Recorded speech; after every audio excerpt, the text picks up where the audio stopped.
ಕಷ್ಟ ಬಂದ್ರು ಕಾಯಬೇಕು ಅಷ್ಟೇ. ನಿಜ ಮಾನಿನ ಮಾತು. ಸಿಡಲಿಗೆ ಹೆದರಿ ಗುಡಿಗೆ ನುಗ್ಗಿದರೆ ಕಲ್ಲು ತೊಲೆ ಜಾರಿ ತಲೆ ಮೇಲೆ ಬಿದ್ದಂತೆ. ಅಂದಾಗ ಬಾರದು ಬಪ್ಪದು ತಪ್ಪಿತ್ತೇ ಎನ್ನುವ ಹಿರಿಯರು ವಾಣಿಯಂತೆ ಬಂದಿದ್ದನ್ನು ಅನುಭವಿಸಬೇಕಮ್ಮ. ಹಾ ಗಂಗಮ್ಮ, ನಿನಗೆ ಅರ್ಜುನ ಮಾವ ಒಪ್ಪಿಗೆ ತಾನೆ? ಮಾವ, ಹೂವಿನ ಜೊತೆಗೆ ನಾರು ಸ್ವರ್ಗ ಸೇರಿತು ಎಂಬಂತೆ, ಕೋಟಿ ವಿದ್ಯೆ ಇದ್ರೂ ಮೇಟಿ ವಿದ್ಯೆ ಲೇಸು ಎನ್ನುವಂತೆ, ಮಾವನ ಕೈ ಹಿಡಿಬೇಕಾದ್ರೆ ನಾನು ಕೋಟಿ ಪುಣ್ಯ ಮಾಡಿರ್ಬೇಕು ಮಾವಯ್ಯ. ಒಳ್ಳೆ ಗಂಡನಾದರೆ ಒಡವೆನೇ ಬೇಡ, ತುಸುರ್ಯಾಗಿ ಇಟ್ಟಾದರೆ ಅನ್ನನ ಬೇಡ ಅನ್ನುವ ಒಳ್ಳೆ ಗುಣ ನಮ್ಮ ನಿನ್ನದು. ಅಂದಂಗ ನಮ್ಮ ಮನೆಗೆ ಬಂಗಾರದ ಕಳಸಮ್ಮ ನೀನು. ಗಂಜಿ ಕುಡ್ದಾದ್ರೂ ಗಂಡನ ಮನೆಯಲ್ಲಿ ಸು ಎನ್ನುವಂತೆ, ಪತಿಯ ಧರ್ಮವನ್ನ ಪಾಲಿಸಿ ಗರತಿಯಾಗಿ ಬಾಳುವುದು ಸತಿ ಧರ್ಮ ಅಲ್ವೇ ಮಾವಯ್ಯ? ನೋಡಮ್ಮ, ಶಾನ ಭೋಗರ ಗುಣ ಲೆಕ್ಕದಲ್ಲಿ ನೋಡು, ಮಾನವಂತರ ಮಣಿ ಹೆಣ್ಣಿನ ಗುಣ ನಡತೆಯಲ್ಲಿ ನೋಡು ಅಂತ ಹೇಳಿದ್ದಾರೆ ಬಲ್ಲವರು. ಅಂದಂಗ ಮಾವಿನ ಮರದಿಂದ ಮಾವಿನ ಮರವೇ ಹುಟ್ಟುತ್ತಾ ಬೇವಿನ ಮರವಲ್ಲಂತ ತೋರಿಸಿಕೊಟ್ಟಮ್ಮ. ಮಾವ, ಅದು ನೋಡಲಿ ಶಂಕರ್ ಮಾವ ಬಂದು. ಏನಣ್ಣ, ಏನು ಘನ ವಿಚಾರ ಮಾಡುತ್ತಾ ಅಣ್ಣ ಗಂಗಾ ನಿಂತಿದಿರಲ್ಲ, ಏನದು? ಏನಿಲ್ಲಪ್ಪ ಶಂಕರ, ನಿಮ್ಮ ಮದುವೆ ವಿಚಾರನ್ನು ಮಾತನಾಡುತ್ತಾ ನಿಂತಿದ್ದೇವೆ. ನಿನಗೆ ಒಂದು ಬಡವರ ಮನೆಯನ್ನು ತೆಗಿಬೇಕಂತ ವಿಚಾರ ಮಾಡುತ್ತಿದ್ದೆ. ಇದಕ್ಕೆ ನಿನ್ನ ಒಪ್ಪಿಗೆ ಏನು? ಏಕಣ್ಣ, ಬಡವರೆಂದು ಬೆಚ್ಚಿ ಬೀಳುವಂತೆ ಚುಚ್ಚು ಯಾಕೆ ಮಾತನಾಡುತ್ತೀಯಣ್ಣ? ಏಕೆ ಬಡವರು ಶ್ರೀಮಂತರ ಮನೆ ಹೆಣ್ಣನ್ನು ಮದುವೆಯನ್ನು ಏಕಾಗಬಾರದು? ಏಕಣ್ಣ, ಏನಾದರೂ ಕಾನೂನಿನಲ್ಲಿ ಎದುರಿದೆಯಾ? ಇಲ್ಲ ಏನು ನಿಯಮವಾದರೂ ಇದೆಯಾ? ಶಂಕರ, ಶ್ರೀಮಂತರು ಆನೆ ಕಟ್ಟುವುದು, ಬಡವ ತಾಳಿ ಕಟ್ಟುವುದು ಎರಡು ಸಮಾನಪ್ಪ. ಹೀಗಿರುವಾಗ ಆಕಾಶಕ್ಕೆ ಏಣಿ ಹಾಕುವುದು, ಬೆಂಕಿಗೆ ಮುದ್ದು ಕೊಡುವುದು ನಮ್ಮಿಂದ ಸಾಧ್ಯವೇನೋ ಶಂಕರ? ಅದಕ್ಕೆ ದೊಡ್ಡವರು ಹೇಳಿರ್ತಾರೆ, ಹಾಸಿಗೆ ಇದ್ದಟ್ಟು ಕಾಲು ಚಾಚುವಂತ. ಅಣ್ಣ, ಈ ನಿನ್ನ ಮಾತು ಕೇಳಿ ನಾನು ಮೂರ್ಖನಾಗಲಾರೆ. ಅದಕ್ಕಾಗಿ ನನ್ನ ಮದುವೆ ವಿಚಾರದಲ್ಲಿ ನಾನೊಂದು ನಿರ್ಧಾರ ಮಾಡಿದ್ದೇನೆ. ಈ ಊರಿನ ಅಗರ್ಭ ಶ್ರೀಮಂತ ಜಯರಾಜ ಸೌಕರ್ನ ತಂಗಿನನ್ನು ಕಾಲೇಜಿನಲ್ಲಿ ಶೀಲನನ್ನ ಪ್ರೀತಿ ಮಾಡಿದ್ದೇನೆ. ಅವಳನ್ನೇ ಮದುವೆ ಆಗಬೇಕೆಂದು ವಿಚಾರ ಕೂಡ ಮಾಡಿದ್ದೇನೆ.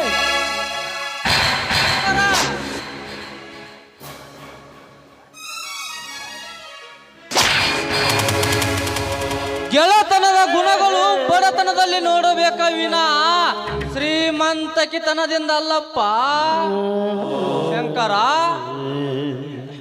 ತಾಮ್ರದ ದುಡ್ಡಿಗೆ ಆಸೆ ಪಟ್ಟರೆ ತಾಯಿ ಮಕ್ಕಳನ್ನು ಬೇರೆ ಮಾಡುತ್ತದೆ ಎಂಬುದನ್ನು ಮಾತ್ರ ಮರಿಬೇಡ. ಅಣ್ಣ, ಏನು ಮಾತನಾಡ್ತಿರುವ್ರಿ? ಹೆತ್ತ ತಾಯಿಯ ತಂದೆಗಿಂತ ಮಿಗಿಲವಾದ ದೇವರಿಲ್ಲ ಎಂದು ಹೇಳಿದರು ಮಹಾತ್ಮರು. ಅವರಕ್ಕಿಂತ ಹೆಚ್ಚಾಗಿ ನೀನಿರುವಾಗ ಆಶೀರ್ವಾದ ಈ ನಿನ್ನ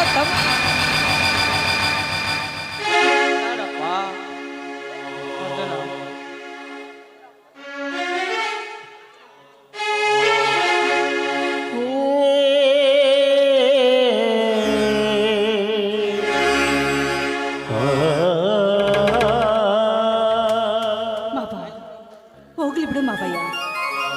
ಶಂಕರ್ ಮಾವ ನಿಮಗೆ ಮಾತಾಡಬೇಕು ಅಂತ ಏನು ಮಾತಾಡಲಿಲ್ಲ.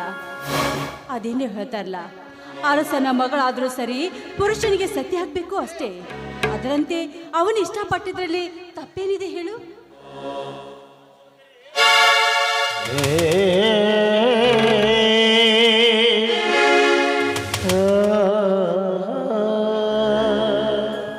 ಅಣ್ಣ, ಏನು ನಡೆದಿರುವುದು ಈ ಮನೆಯಲ್ಲಿ? ಹೇಳಣ್ಣ, ಅದು ಘನ ವಿಚಾರ ಮಾಡುವಂತೆ ಕಾಡುತ್ತೆ. ಏನದು? ಏನೂ ಇಲ್ಲಪ್ಪ ಅರ್ಜುನ. ಗಂಗಾ, ನೀನಾದರೂ ಹೇಳು, ಏನು ನಡೆದಿರುವುದು? ಮಾವ, ಅದು ಅದು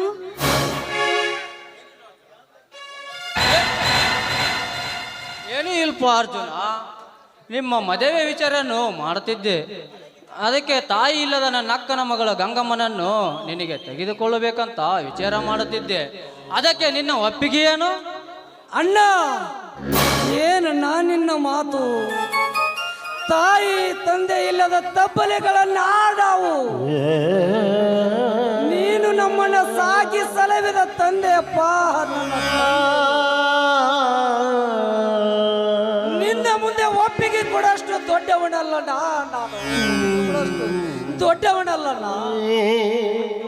ಅತ್ತೆವ್ವ ಕೊಟ್ಟ ಅಮೃತಕ್ಕಿಂತಲೂ ಹೆತ್ತವ್ವ ಕೊಡುವ ಗಂಜಿಲೇಸು ಹಣ್ಣುವಣ್ಣ ಈಡಿನ ಅರ್ಜುನ.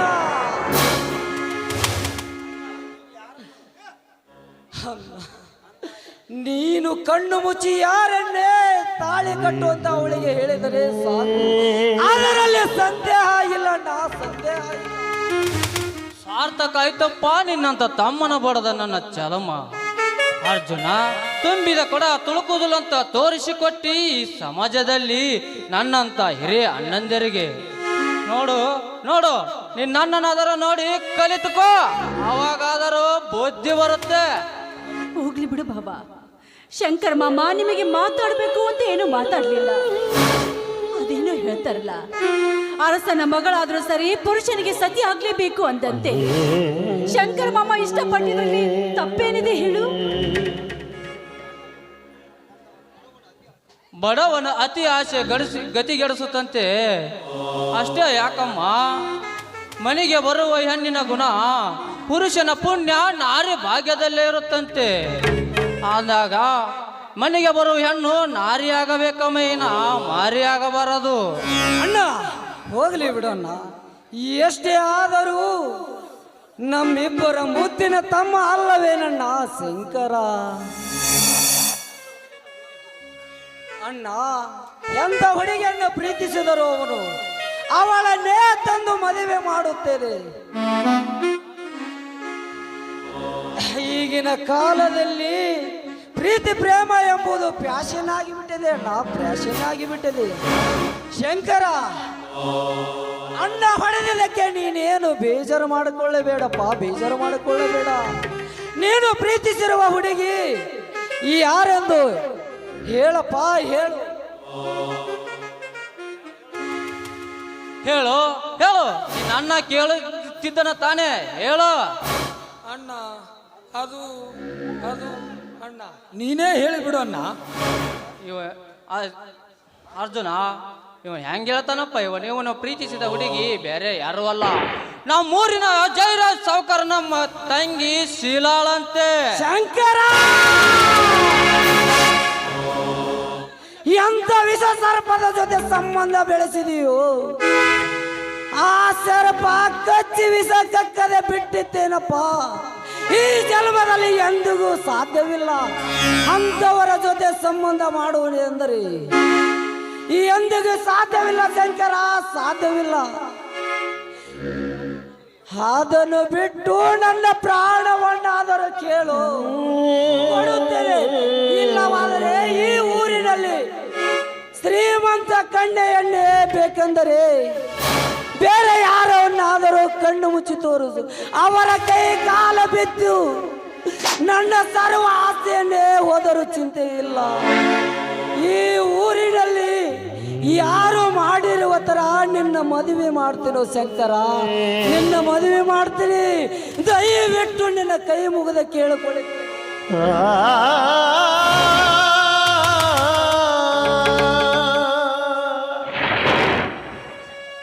ನೋಡು ಶಂಕರ, ಆ ಜಯರಾಜ ಕಂಡವರ ಮಕ್ಕಳನ್ನು ಬಾವಿಗೆ ದೂಡಿ ನೆಲೆ ನೋಡುವ ಜನ ಅವರು. ಬ್ಯಾಡಪ್ಪ ಅವರ ಸಹವಾಸ. ಮೊದಲೇ ಅವರು ಕುರೂರ ಜನ. ಅಂತವರ ಜೊತೆ ಸಂಬಂಧ ಬೆಳೆಸಿದರೆ ಕಾರಿನಲ್ಲಿ ಕರೆದುಕೊಂಡು ಹೋಗಿ ಕಾಡಿನಲ್ಲೇ ಬಿಟ್ಟಂಗಾಗಿತ್ತು ನಿನ್ನ ಬಾಳು. ಅಣ್ಣ, ಏನು ಮಾತನಾಡುತ್ತಿರುವಿರಣ್ಣ? ನಾನೇನು ಸಾಲಿ ಕಲಿಯದಂತೆ ಯುದ್ಧನಂತಾನೆ ಮಾತನಾಡುತ್ತಿರಲಿಲ್ಲ. ನಾನೊಬ್ಬ ಸಾಲಿ ಕಲಿದ ಯುದ್ಧವಂತನೆಂಬುದು ಮಾತ್ರ ಮರೆಯಬೇಡ. ಯಾರ ಎದುರಿಗೆ ನಿಂತ್ಕೊಂಡು ಏನು ಮಾತನಾಡ್ತಾ ಇದೆಯಾ ಎಂಬುದು ಖಬರಿದೆಯೇನು ನಿನಗೆ? ನೋಡಮ್ಮ, ನನಗೇನು ಗೊತ್ತಿಲ್ಲ. ನಾನು ಅವಳನ್ನೇ ಮದುವೆ ಆಗುವುದು, ಅವಳನ್ನೇ ಪ್ರೀತಿಸುವುದು. ನೋಡಿದ್ಯಾ ಅರ್ಜುನ, ನಿನ್ನ ತಮ್ಮನ ಮಾತಿನ ಇದು ಮೆಚ್ಚಿನ ಮಾತುಗಳನ್ನು. ಪ್ರೀತಿಯ ಹುಚ್ಚು ನೆತ್ತಿಗೇರಿಸಿಕೊಂಡು ಹಿರಿಯರೆಂಬುವುದನ್ನು ಮರೆತು ಮಂಗನಂತ ಮಾತನಾಡುತ್ತಿದ್ದಾನೆ.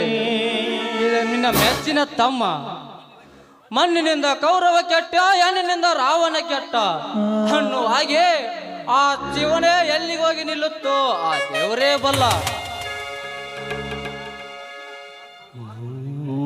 ಅರ್ಜುನ, ಈ ಭಾರವನ್ನು ನಿನ್ನ ಮೇಲೆ ಹಾಕಿದ್ದೇನೆ, ಅದನ್ನು ನೀನೇ ಬಗೆಹರಿಸು.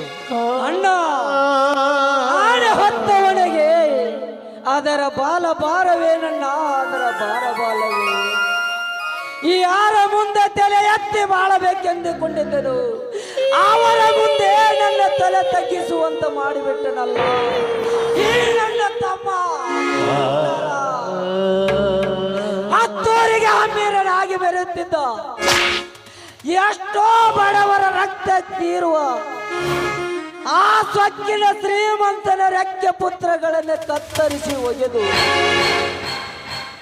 ಅವನಿಂದ ಅನ್ಯಾಯಕ್ಕೆ ಒಳಗಾಗಿರುವ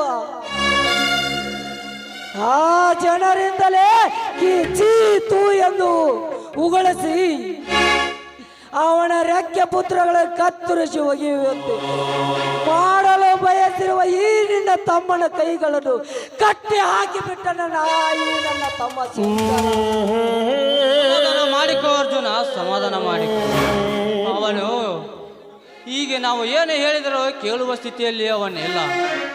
ನೋಡು ಅರ್ಜುನ, ಮುತ್ತು ಕೊಡುವಳು ಬಂದಾಗ ತೊತ್ತು ಕೊಟ್ಟು ಬೆಳೆಸಿದವರು ಲೆಕ್ಕಕ್ಕೆ ಇಲ್ಲ ಅಂದಾಗ ನಿನ್ನ ಮಾತು ಹೆಂಗ ಕೇಳ್ತಾನಪ್ಪ ಇವನು?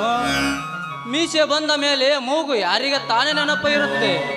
ಹಾಗೆ ಹೆಣ್ಣಿನ ತೋಳಿನ ತೆಕ್ಕೆಯಲ್ಲಿ ಬಿದ್ದವನಿಗೆ ಬುದ್ಧಿ ಹೇಳುವುದು, ಓರಗಲ್ಲ ಮೇಲೆ ನೀರು ಸುರುವುದು ಎರಡೂ ಒಂದೇ ಅಪ್ಪ. ಅದಕ್ಕೆ ಹಿರಿಯ ಅಣ್ಣನಿಗೆ ಹೊರೆ ತಪ್ಪಿದ್ದಲ್ಲಂತ ಈ ಕಲಿಯುಗದಲ್ಲಿ. ಅಣ್ಣ, ಈ ನಿನ್ನ ಮೊಸಳೆಯ ಕಣ್ಣೀರಿಗೆ ಕರಗವನಲ್ಲ ಈ ಶಂಕರ್. ಮದುವೆ ಅಂತಂದರೆ ಅವಳನ್ನೇ ಮದುವೆ ಆಗುವುದು, ಅವಳನ್ನೇ ಪ್ರೀತಿಸುವುದು.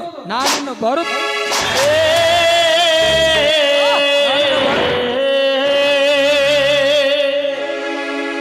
ನೋಡಿದೆ ಹೀಗೆ ಮಾತನಾಡುವಾಗ ನಿನ್ನ ತಮ್ಮ. ಆಯ್ತಪ್ಪ, ಅವನ ಇಷ್ಟದಂತೆ ಆಗಲಿ. ನಂದು ಸ್ವಲ್ಪ ಕೆಲಸ ಐತಪ್ಪ, ಬರ್ತೇನೆ. ಕುಣಿಸಲು ಮೇಲೆ ಕುಂಕೊಂಡ್ರಿಯ ಎಂತ ಸೋದರರು ನಾವು, ಒಂದೇ ಕರಳು ಬಳ್ಳಿಯಿಂದ ಇದ್ದರೂ ಸಹ ಅಣ್ಣನ ಮಾತಿಗೆ ಬೆಲೆ ಕೊಡದೆ ಹಾಗೆ ಹೊರಟು ಹೋಗಿಬಿಟ್ಟು ಈ ನನ್ನ ನೆಚ್ಚಿನ ತಮ್ಮ. ಅದಕ್ಕೆ ಯಾಕೆ ಚಿಂತೆ ಮಾಡಿದ್ವಿ ಮಾಮ? ಶಂಕರ್ ಮಾಮ ಈಗಾಗಲೇ ಪ್ರೀತಿ ಬಲೆಯಲ್ಲಿ ಬಿದ್ದಾಗ್ಬಿಟ್ಟಿದೆ. ಈಗ ಮಿಂಚಿ ಹೋದ ಕಾಲಕ್ಕೆ ಚಿಂತಿಸಿದ್ರೆ ಫಲವಿಲ್ಲ. ಅವನ ಇಷ್ಟ ಇದ್ದಂತೆ ಮದುವೆ ಮಾಡಿದ್ರಾಯ್ತು ಮಾಮ. ಗಂಗಾ, ನಿನಗಿರುವಷ್ಟು ತಿಳುವಳಿಕೆ ನನ್ನ ತಮ್ಮನಿಗೆ ಇಲ್ಲವಲ್ಲೇ. ಗಂಗಾ, ಅದು ಇರಲಿ. ಮದುವೆ ವಿಚಾರದಲ್ಲಿ ನನ್ನ ಅಣ್ಣನ ಮಾತಿಗೆ ನಿನ್ನ ಒಪ್ಪಿಗೆ ತಾನೇ? ಮಾವ, ಒಪ್ಪಿಗೆಯಿಂದ ಅಪ್ಪಿ ನನ್ನ ಗತ್ತನ್ನೇ ನಿಮ್ಗೆ ಒಪ್ಪಿಸಿ ನಾನು ನಿಮ್ಮ ಸತಿಯಾಗ್ಬಿಟ್ಟಿದ್ದೀನಿ. ಆಶೀರ್ವಾದ ಮಾಡು ಮಾವ. ಎದ್ದೇಳು ಗಂಗಾ, ಎದ್ದೇಳು. ನಿನ್ನಂತ ಗುಣವಂತೆಯನ್ನು ನನ್ನ ಸತಿಯಾಗಿ ಪಡೆಯಬೇಕಾದರೆ ನನ್ನ ತಂದೆ ತಾಯಿಗಳ ಪುಣ್ಯವೇ ಸರಿ ಗಂಗಾ, ಪುಣ್ಯವೇ ಸರಿ. ಮಾವ, ಈ ಸಂತೋಷದ ಸಮಯದಲ್ಲಿ ಸೂಸಿ ಬರಲಿ ಒಂದು ಸುಮಧುರವಾದ